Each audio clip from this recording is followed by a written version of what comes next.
I'm a biology student. Give some advice. So, what kind of advice do you actually want then? If you are liking what you're doing, then what's the issue? Just enjoy your life. Don't stress on things too much. Just keep learning things. Learning is the best way to keep your mind active. And one thing I always say is people take it too seriously, because learning is a process to enjoy. You look like a teacher in school. Hopefully, man. Let's see how it goes. Let's just hope life takes us somewhere we would like to, be a part of. So,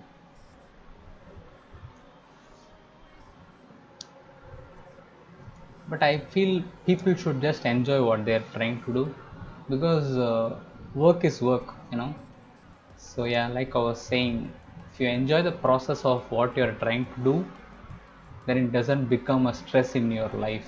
So just try to have fun in whatever you're trying to do in life, whatever it might be.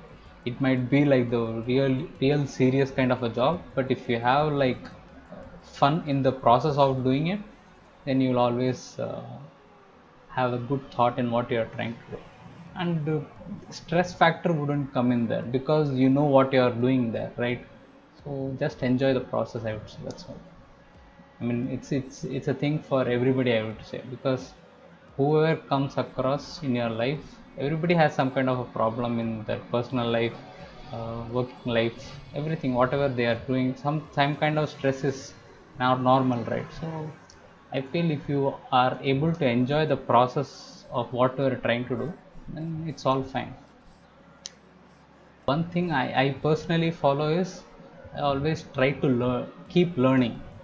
I mean, it might be the smallest of things, but always try to do something smallest of thing new someday. Every day you try to learn. You try to keep updating yourself, not with information, but with some kind of what to say, of new activity maybe, or even new information is also kind of learning only for you. So yeah. I mean, for me, even gaming is a kind of a learning thing. So if that works for you, then everything is kind of a learning process, right? So that becomes fun. You love cricket, me too, me too. See, that's why I always have a ball right on the desk.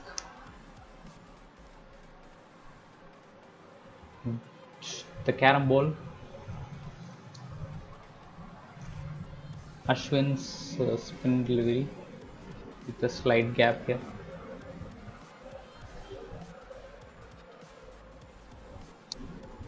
Did you guys know that this one is like for spinning the ball? And same delivery, you have like this, right, for Ashwin. So if you make it like this, the other direction, and ball, this delivery will be similar to the this delivery. So this one is a change. Finger facing this side, finger facing this side. So when you are trying to bowl this, you spin. When you are trying to bowl this, you just go with the angle. You bowl a very similar delivery, but just goes with the angle. I mean, it's like a natural variation for off spinners. I mean, these kind of things I haven't learned from anyone. I just experimented it myself, and I'm saying. But I just love bowling, and that I always try to experiment with whatever I have. That's all. Do you see that how Ashwin tries to bowl with the angled delivery, like swinging in for the arm ball? Have you seen that? So this one is Ashwin's normal, right? So for the new ball, he does this one, this seam. So bowls angled, it goes like this into the batsman, and away. So it's like angling in to the batsman, to the left-handers, and swinging away from the right-handers. Rohit Sharma, one thing I have seen about him is the bat, push. Before he used to push it a lot, like that much. Now he is here towards the body, and he is just moving it this much. It's not this short. It's this. It's not what say. It's not edging as of now. So that is something which he has learned from Test match cricket, and it has really helped him a lot in one days as well. So that's the reason you are seeing him playing a lot of longer innings right now.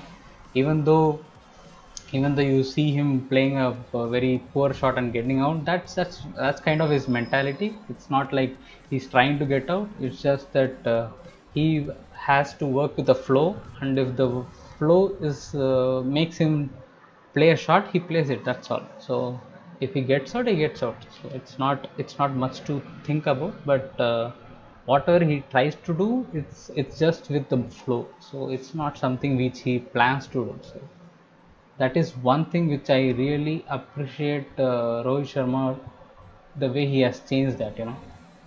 Captaincy wise, I'm not seeing much pattern there, man. Honestly speaking, because he has given the results. One thing is seeing Dhoni for so many years. He feels very laid back in that aspect, but he takes decisions. So it is basically like people around him know what kind of potential he has, but from the outside it might look like यार क्या कर रहा है, क्यों ground के बीच में सो रहा है. I mean, he's that kind of a character.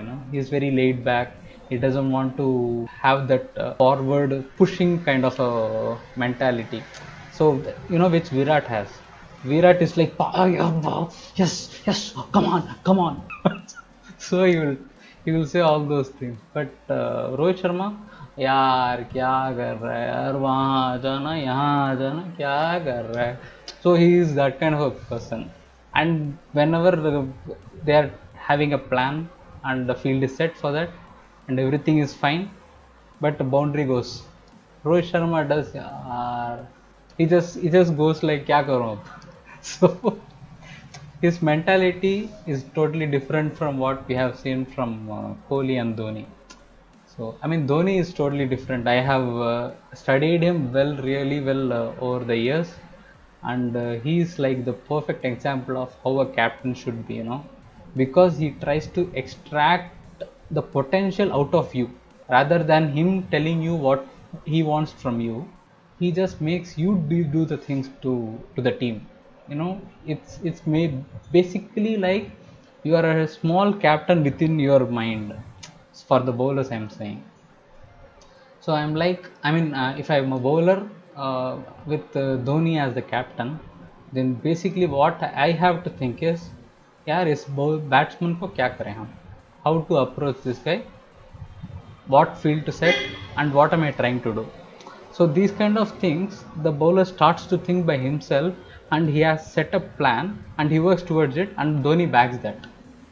So basically the amount of maturity and what to say, bowling efficiency you might get after say 5-6 years of international career, you get it in within like 2-3 years. So it's like 50%, 50 to maybe 40 to 50% of improvement. Within a short span, you are a matured bowler. So that's how even Ishant Sharma has gotten so far.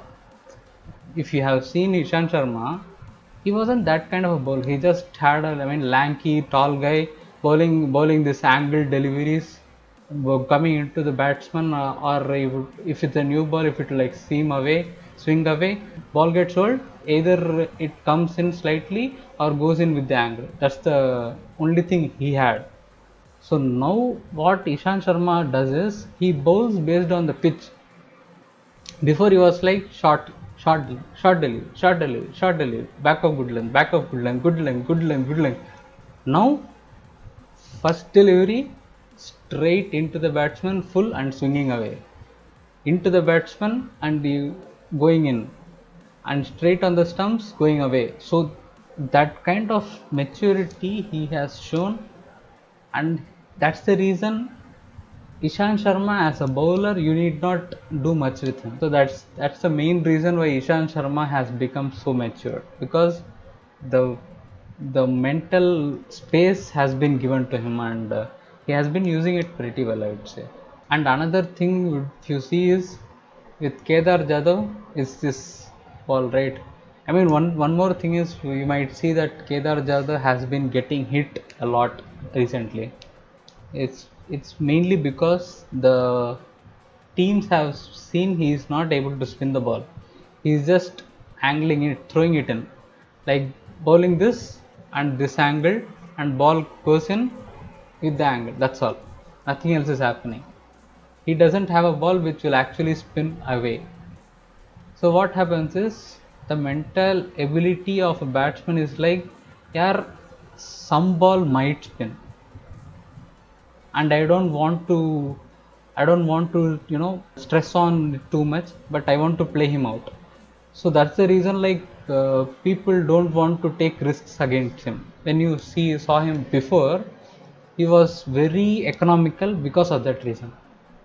So later what happened is, after teams have seen him over series matches and everything, what has happened actually is, everybody came to know that he only has either the angled coming in one or this one. This one does nothing. This just goes again, but maybe with a slightly more bounce, that's all. So that's the thing. So Kedar Jadhav either has the arm one bowling away and in. So it's just like this level. It's not this. So when you have this and this and this, you are going to get wickets, which Ashwin is doing, especially in Test cricket. So another thing, if you want to see, is Kedar Jadhav's wide angle. It doesn't bounce much, so batsman doesn't have the room to slog him off or play towards some area he is aiming for. So that is something which will cause hesitation in the mind. So after that, there is no countering ball to bowl for him. Then what happens? He gets hit. That is what is happening to him of late. People have come to know, have realized that he doesn't spin the ball. So that's the reason, when bowling under Virat's captaincy, because he has drained and played with all the opponents, now people know that he cannot spin the ball. He is just bowling it, like a baseball throw. That is the thing with Kedar Jadhav. Another thing, if you want to know, it's with Jadeja. The Jadeja before, if you see, this angle would be his ball, like going this way, and going in. So it will either straighten or go in. That's all Jadeja's action was, because this was the angle, like horizontal seam. Okay. So after he came into Test cricket, what happened with Jadeja is, he started playing with Ashwin, who is a really matured bowler, because he thinks well. He had a strategy in whatever he is trying to do. I mean, if he is given a spell, he will do something around that spell. So that's the kind of person he is, and he has grown along with Ashwin bowling on the other end. So what has happened is, this seam has changed to this seam. So now he is bowling this one, this angle. So when you are bowling this one, the ball is either going in, and if you flight it slightly, going away. And if you have a grip and ball at the arm one, like the wider angle, it goes in and straightens sometimes, because he has that grip, and the seam rotation is perfect on bowling. So basically, when he is trying to bowl now, he is a lot more dangerous than what he used to be, say, 5 years ago. And Test cricket has really made him a very matured cricketer, and the way he has to be as a player, Test cricket has made him that. So in that aspect, I am really happy with whatever he's achieving, and I mean making his comeback to one day cricket after that long period of Test cricket only zone which he was in. So that is a really good thing, and this is something which I really want Australia to do with Glenn Maxwell. He is such a great potential, even batting, because see what happens is when you are bowling and when you are mentally in a frame where bowling is not that big a deal with you, you want batting to shine. Is he came in because of his batting only, right? And his fielding is like a big advantage with Jadeja. But bowling wise, what he did is he changed his approach. He became the bowler who can bat now. So with this change, what has happened is mentally he is like, yeah, I can do things with the ball. I just need to concentrate on my batting. So when you are bowling well, and when you think bowling is not actually your strength, your batting becomes good, because you're performing on one side and you don't have that pressure on the other side. So the things you gain through the bowling transfers to the batting as well. So that's the maturity he has gained over the years. That's the reason if you see Jadeja now, even if you have like 140 runs in the scorecard to win for the team, you can trust him actually in Test cricket, I'm saying. Because one day he still isn't in that zone where he knows where to attack, where not to. So that confusion is always there with him. But in terms of you know batting in Test cricket, he knows exactly what to do, and he has become the perfect guy in the team who can bat with the tailenders. That is a really really big thing, and he has been doing really well as well, because he knows how to rotate the strikes, when to rotate the strikes, where to hit the ball, which fielders to aim for. Every aspect of that mental game, that he has captured it really well. And I mean, you groom yourself that way. So if you become that kind of a player, you don't have to worry about what's happening, you just play, that's all. Preparation नहीं करना पड़ता है, just go on with the flow and everything fall in place. That's all guys. Alrighty, thank you everybody for tuning in. As usual, until next time, be happy, spread happiness and happy gaming. Make sure you take care of people around you and yours. Till then, it's bye from me. Take care guys, see you, boy.